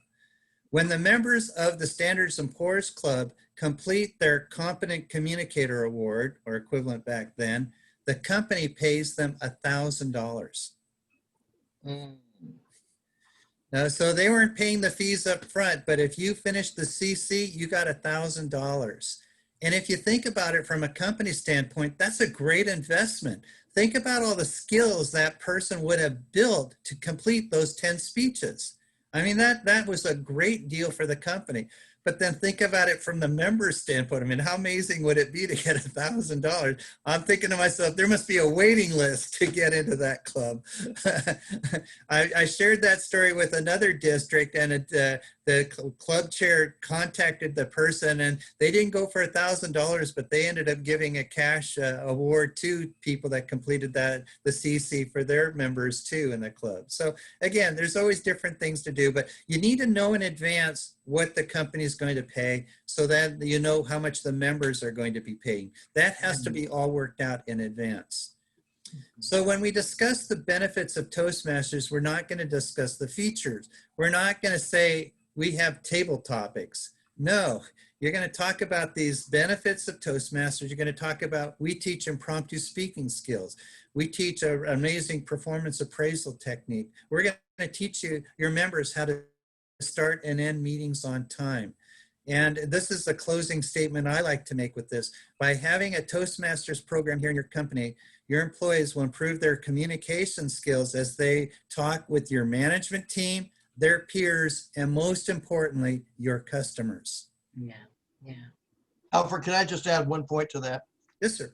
And one other thing that you need to might consider prearranging is, for example, this is a Sutter Lakeside Hospital Club. The biggest challenge I had wasn't getting the club going or the enthusiasm. It was getting their finance department, who was paying the dues, to pay a check to world headquarters. And it was because it wasn't a normal expense of every month or some type of thing. It seemed like the hospital administrator was all for it, but in Santa Rosa, where their finance office was not really hep behind it. So I had to make many attempts to try to get the change agents at the hospital to call their finance department to get that through. Yeah. Just food for thought. Know how, if they're paying for their members, how are they going to pay, and will they be on time? Yeah, exactly. And work with their time frame. If it takes them 4 weeks to cut a check, you need to work with that time frame so you know. Exactly. Alfred, can I ask a question? No, you've had your limit. No, sorry. Just kidding. Oh, just okay. kidding. I'm kidding. Go ahead, Marcia. Okay, so I think there are some things that are cultural too. I was part of the formation of a club that only speak Chinese. So I was, you know me, I'm just there to create a hype, right? And culturally, you know, what I'm telling them is, you don't know how privileged it is to be part of a charter of a club. Your name is going to be there forever. We sign up everybody that day, but it was very cultural. I don't know if you would work with other people, but to your point of trying to launch a club, how many times would you try? Like first meeting, 14 people sign up. Second meeting, 3. Would you just stop there at 17? Yes. Yeah, we're done. It's a lot of work. And I'll tell you why. Again, this is why I want 30 people at the launch meeting. We want to launch in one meeting. And if we're not getting the people turning out, here's the situation. And I'll share a story from one of my mentees a few years ago. She was club growth director, and she inherited a lead from the previous year that had not chartered the previous term. And she was trying to get this club to charter, trying to get them to charter, and they just were not getting to across the line.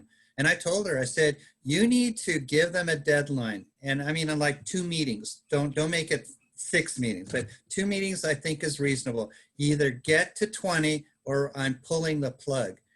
And she said, Alfred, pull the plug. That sounds so crude and so extreme. Oh my gosh. And I said, well, think about it. Think about it. If you do somehow manage to get this club across the line, pulling and tugging and encouraging and all this hard work, you finally get them across the line, you're going to charter that club.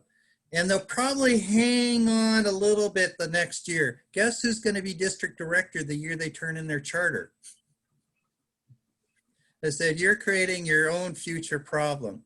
My point is there are so many opportunities. We really have to think abundance, ladies and gentlemen. There are so many opportunities for Toastmasters.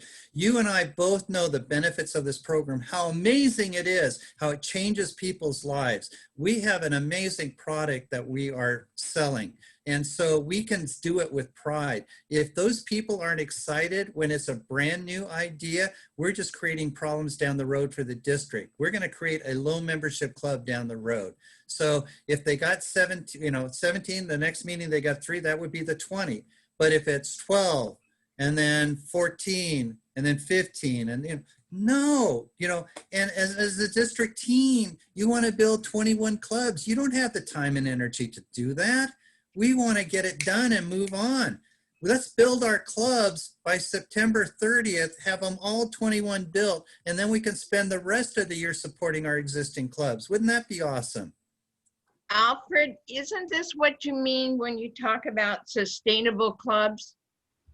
Yeah, that ties into it. Exactly. Sustainable. Yeah, that's definitely one component, right? Because that's a symptom, right? That's a symptom. If I'm taking that long to charter, that's a symptom of a problem here. Right.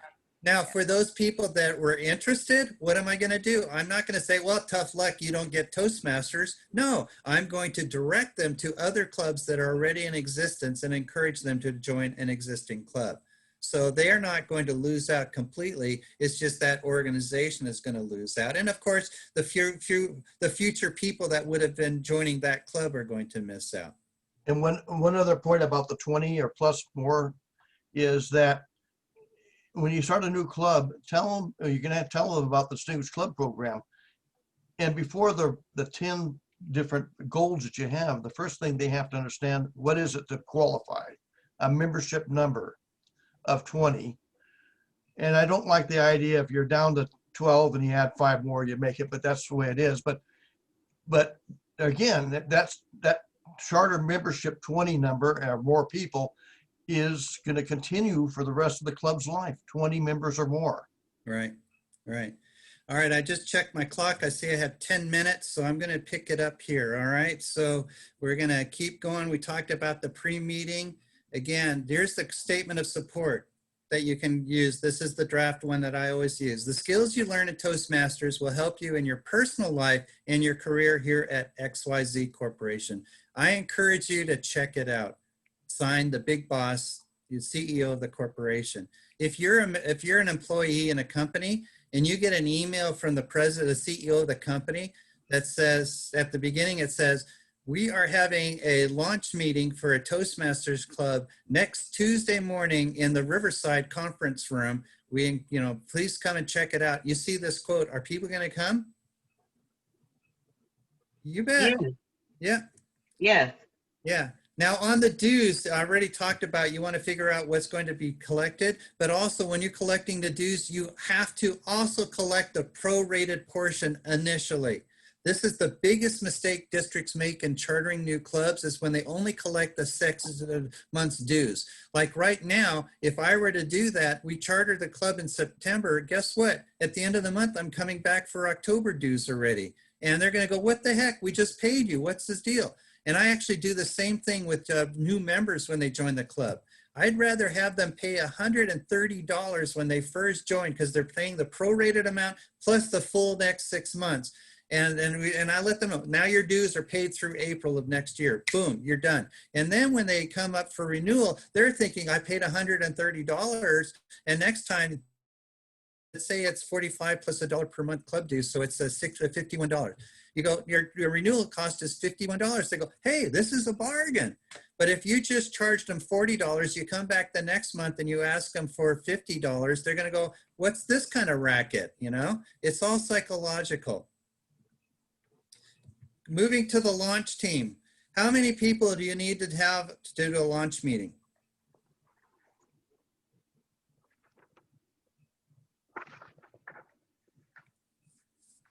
One. You heard it in my introduction. I chartered 2 clubs in different cities in India where I was a 1-person launch meeting. Now, I don't recommend that. I was like a one-armed paper hanger running all over the meeting room and doing stuff, but it can be done. But you need a Toastmaster, somebody to run the meeting. You can need somebody to do table topics. You need a speaker. Do you invite the district speaker champion from the World Championship of Public Speaking? No, because these people are going, I can't relate to that person. They're so good, I could never get there. Excuse me. You want somebody that's maybe finished level 2 of their path. They're just getting started, but they have some skills, and they should talk about the benefits they've already gained by being a member of Toastmasters. And if you have a second speaker, yeah, then you can have a more experienced member that can also talk about their journey in Toastmasters. The evaluator. Now, do you want the person that's Mr. Nitpicker and he's going to point out every little thing that's wrong with your evaluation, your speech? No, you want, again, somebody that's going to be positive, that's going to personalize their language. They're going to reinforce the good things the speaker did and then offer 1 or 2 or suggestions for improvement. You are going to need a timer. So you can double up between these roles. The table topics master could also be the evaluator. You know, you don't have to have a different person for all these different roles.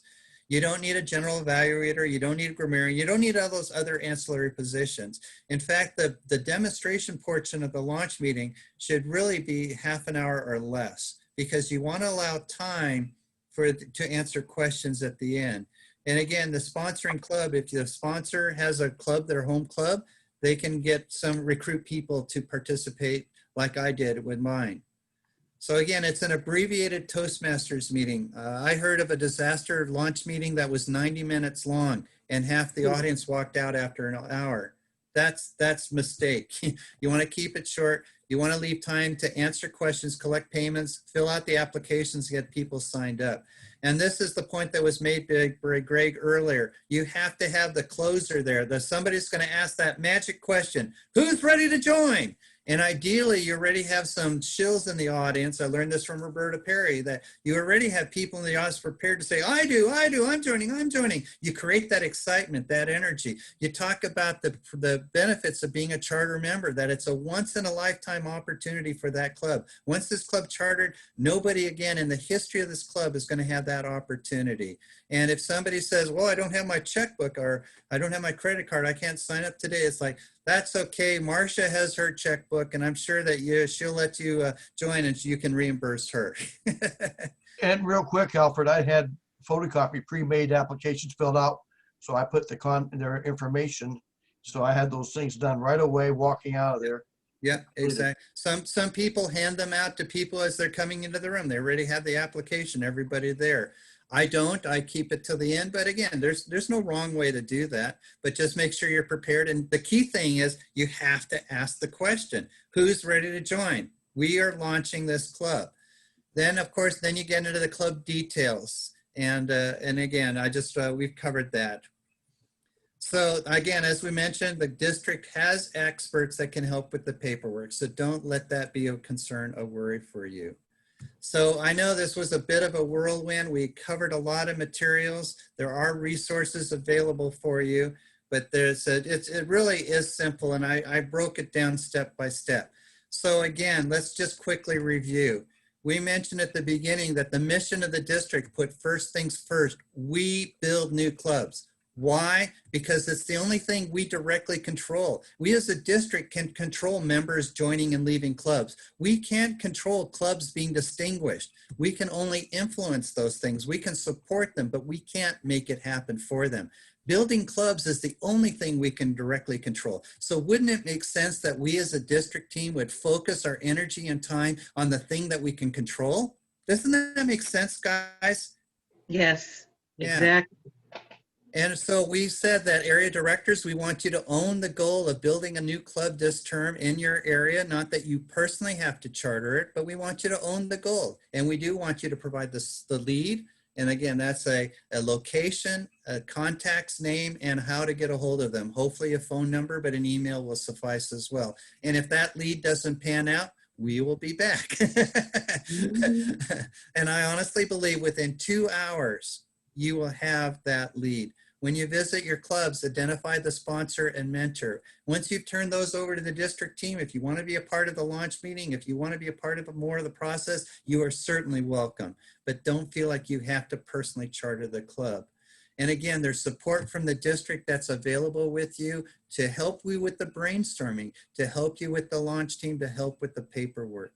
We've gone step by step through that. And again, I want to thank all of you for your interaction, because I really appreciate this. I didn't want this to be a monologue, and thanks for you. It's not.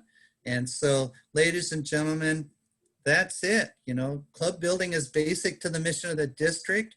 And I believe you can do it. I honestly believe it's possible that we can charter one new club per area in District 12 this Toastmasters year. And if you do that, you can lose a lot of clubs and still achieve the goal.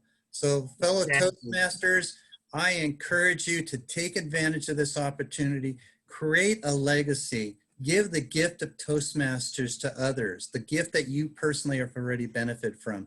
I encourage you, go build a club. Mr. Club Growth Director. Thank you so much, Mr. Alfred Herzing. Outstanding. I think everyone had a great time. Toastmasters, I would love to open up the floor for additional questions if you have time, Alfred, to answer a couple questions. Absolutely. I have a question. This is Roz. How do you feel about the 12-minute or 11-minute video that Toastmasters put out called The Club Experience? It is a mini demonstration / launch meeting. How do you feel about using those? I haven't seen that video in a long time, Roz, so I don't remember it exactly, but that is a great way if you're a one-person launch team and you don't want to be running all over the room like I did. It's certainly a great way to do it, absolutely. But the only downside, like these online meetings, it's not going to be the same as actually seeing it live with the group. But it definitely is a great tool. That's something that you might want to take advantage of. Okay, we could show it to them in advance or whatever, but you're right. Thank you. Yeah, no, thanks for mentioning that. I had forgotten about that. And it's always good to know what's available. Just because you have tools in your toolbox doesn't mean that you have to use everyone. If you need a screwdriver, why are you pulling out the hammer? But it's good to know the hammer's there. Alfred, it's been 20 years since I served on the board, so I've kind of lost track, but when do they have director or RA visits to district conferences where they can be scheduled for visitations of clubs? Is that still in process? Yes, it is. It is. Lots of times now the region advisors are doing that, but the directors do too. Roz is a recent region advisor. So Roz, you guys were doing that as RAs, right? Yes, we allowed the training and club and district interaction with the region advisors. However, special presentations, keynote speeches, corporate visits to present an award, those were for the international directors. But corporate visits to start a club could be done by an RA, right? Yes. I did many of them. Yep, yep, so they are. Good.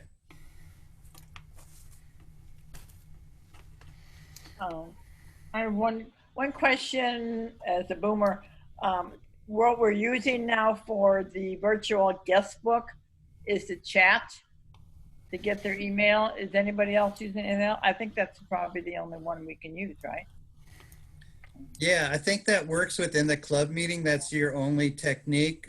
Most of my guests, I'm the point of contact for my community club. So they're reaching out to me via the TI website, and I'm usually getting their phone number and or email directly from TI. So I already have that to follow up. And I'm sharing that with the VP membership so they can follow up afterward. But your point is well taken. You can't always guarantee that your person has that or that they're going to share it. So I think it's a good idea. I think that's a great tip, Marilyn. Encourage all your guests to enter their email address into the chat if they're comfortable with it, you know. Well, actually, I get that because I send them the Zoom link, but yeah. But and the other thing, our district does have a Pathways Committee by Taylor, and I can't say his last name, but anybody who needs help on Pathways, you can reach out to him. And Alfred. Morris knows his last name. I can't say it. Narabimi. Thank you. Alfred, just a couple of mental vitamins in starting clubs. In 1990, I mentored the Happy Talk Club down in Riverside. And in 1991, I mentored the Speakeasy Club at the University of Riverside campus. 20, 21, 19 years. They have no idea who I am by now. But the thing is, I do check on, and they are continuing to be distinguished. And those those things I attribute to Club 1348, where I was a member, and the strong club showcase meetings that they had and doing it right were the standard of how I did that. But my mental vitamin is seeing them continue to be distinguished. Yeah, exactly. And that's a good point, Greg. I mean, for the mentors, you want somebody that come from a strong Toastmasters background. They're a member of a club that's consistently at least distinguished, ideally president's distinguished year after year after year, that's just their standard of excellence. That's all they know how to do is how to be successful. That's the kind of people you want to recruit to be club mentors. You can't always get those people, but if they don't have that kind of club background, at least they have the knowledge that you can train them on or share with them. What do you think, Alfred, about the promoting effect, the PR? Because I know when Toastmasters was promoted at my job, it was over and over, and it was positive, and it was not excessive, but it was poignant to getting a lot of people there. And so when we met in the council chamber, it was over 50 employees. Awesome. And 33 members joined on the spot. And I remember Lloyd Sicking, I believe, was district director or governor. And it was boom, boom, boom, boom, excitement, full of details, and getting it done in one meeting. So what do you think about promotions and good PR with these company clubs? Well, absolutely. And that's what we kind of covered in this presentation. Not kind of, we absolutely did cover it, that when you set the date for the launch meeting, you want the company to do the promotion internally to guarantee you're going to have 30 people there. And so that's absolutely required. Now, on an ongoing basis, we had a great experience with my company club. As I mentioned, where I joined, we had two company clubs at that corporation, and every year the two clubs would have a joint awards and not an installation, but awards banquet, where we would invite a senior executive from the company to receive our communication and leadership award. And this got publicized to the whole company. And you would be amazed that, you know, people that are wanting to brown nose the CEO's boss, they're going to show up because they want to be seen with the CEO when he's getting there to give a speech. And that was a great thing that we did with an existing clubs for ongoing publicity. Well, I know we're already 5 minutes over, so I'll return back to Morris and to Suzanne. And thank you for the opportunity. I hope this made sense. I hope you're motivated to do this, because I truly believe you can do it. And to me, if you know what to do and you know that it's doable, that's exciting and that's motivational. One more big round of applause for Mr. Alfred Herzing. Good morning. I'd like to say a couple of words, if I may. Thank you so very much. Alfred, you did an amazing job. At the beginning you said, or somewhere in your speech you said, that we have an amazing product. Well, yes, we have amazing trainers. And so this morning, what a great speech, what a great presentation. Not only just your presentation, but the discussions, the suggestions. I especially like the idea of having leads from every one of our area directors. And that's really something that will make all of our jobs easier. So I'd like to really thank everybody that helped in making this presentation a success, but especially Morris, Suzanne, and you, Alfred. Awesome job. Thank you so much. And everybody, just have a wonderful weekend. Thank you, Mr. District Director Jose. Before I turn conduct of this event back to our chair, Suzanne, I would like to formally introduce our club growth team to you. We have Carol Hauk, who is our club extension chair. Carol, if you'll say hello. Hello. We have Melissa Stayskull. She is our club sponsor and mentor chair. Hi, everybody. We have April Gillis, our new club charter secretary. Hello. we have Nora Jackson, our club retention chair. Hi, everybody. And we have John Reese, who is our club coach chair. Good morning, everyone. Anytime you have questions, please reach out to any of these 5 fine individual Toastmasters. They'd be happy to help you, and I'd be happy to point you in the right direction as well. This has been an excellent event. Thank you, everyone, so much. I'd like to turn conduct of this event back to our chair, Suzanne Leonard, our program quality director. Thank you, Morris. Thank you, Morris. Good job. Wow, great team. A couple of things to let you know and a couple of things on the horizon that I have Sharon Kenty and Charlotte Noggle prepared to share with you. So let's go ahead and hear from Charlotte Noggle, past district director, qualified speaker, DTM. She has an exciting workshop coming up in October. She wants to say a few things about it. Charlotte, please. Thank you, Suzanne. Oh, I'm excited. District 12 provides quality training throughout the year.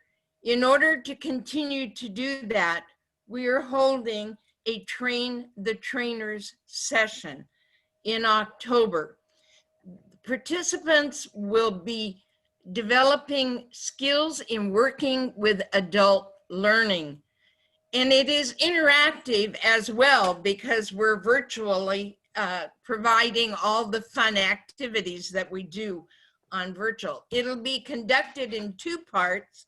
One, you will receive the information, and the second part, you will be presenting a 10-minute mini lesson with feedback from both the audience and the instructor. I think it's really an exciting time to do this, so please think about attending to not only receive learning, but to give back to others. Thank you, Suzanne. Thank you, Charlotte. I know as an attendee last year, it was riveting and I learned so much about my fellow Toastmaster colleagues in those presentations. So that's Charlotte and that's October. Sharon Kenty, who is a DTM, District 3 Area Director, who has the acknowledgement and accolades of being the District Director in D3 to have all 7 of her officers trained in all 4 of her clubs. So 28 out of 28, great start. Sharon, tell us what's happening in November. Well, I'm going to promise you no turkey in November. Would you like to be part of the 1%? How do you become a member of that elite group? Well, it's easy enough to read a list of things that you can do, that you need to do to become a member of this great elite group. But I'm going to get into the how to do it. How to do what? What am I talking about? It's how you get your DTM, Distinguished Toastmaster, in the Pathways program. It's a little bit different, but it's just as rewarding. And if you've done it before, this is going to be different and exciting. How to get your DTM under the Pathways program in November. It's the weekend before Thanksgiving, I think. Yes, 21st. Yeah. So I promise no turkey. And no, probably no bologna, knowing you no either. Bologna. No bologna. Just nourishing food for thought, no empty calories.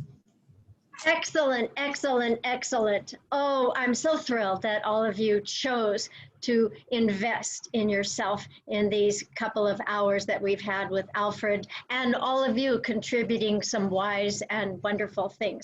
Let me bring your attention to, if you received the workbook, you had this very last sheet, I'll pull it over this way, that is an evaluation sheet. And probably Alfred doesn't need a whole lot of, and I wish you had said, and you forgot to say. So I would like this evaluation sheet to be filled out by you and scanned to me So I will have the input on how you felt about today, what else you would like to have trained for this year. We have Charlotte coming up, we have Sharon, we have some ideas for for December and January. Also, we're going to be training for our upcoming TLI. So if you'd like to be a trainer, you need to come to Charlotte's workshop. At the very top, if you'll fill out whether or not you want me to email you this wonderful slide presentation that you were privileged to have. So write this down on your notes, email all these to me, and I am your PQD lowercase, at d12toastmasters.org. PQD at d12toastmasters.org. This form with your name, of course, and yes, I'd like to have that slideshow. I really am looking forward to all the good clubs and wonderful experiences we're going to have as we build new clubs and help all clubs achieve excellence. So have a good rest of your day and a safe, wonderful weekend. Again, thank you so much for being part of this successful webinar, our first in your Success Saturday educationals. A big thank you to Bye Bill for Lapp now. for running Zoom as well. Thank you, Bill Lapp, for running Zoom. Oh, Bill Lapp. Thank you, Bill Lapp, for running Zoom. The unsung hero. We know you're there, Bill. We just don't see you. All right. Bye for now.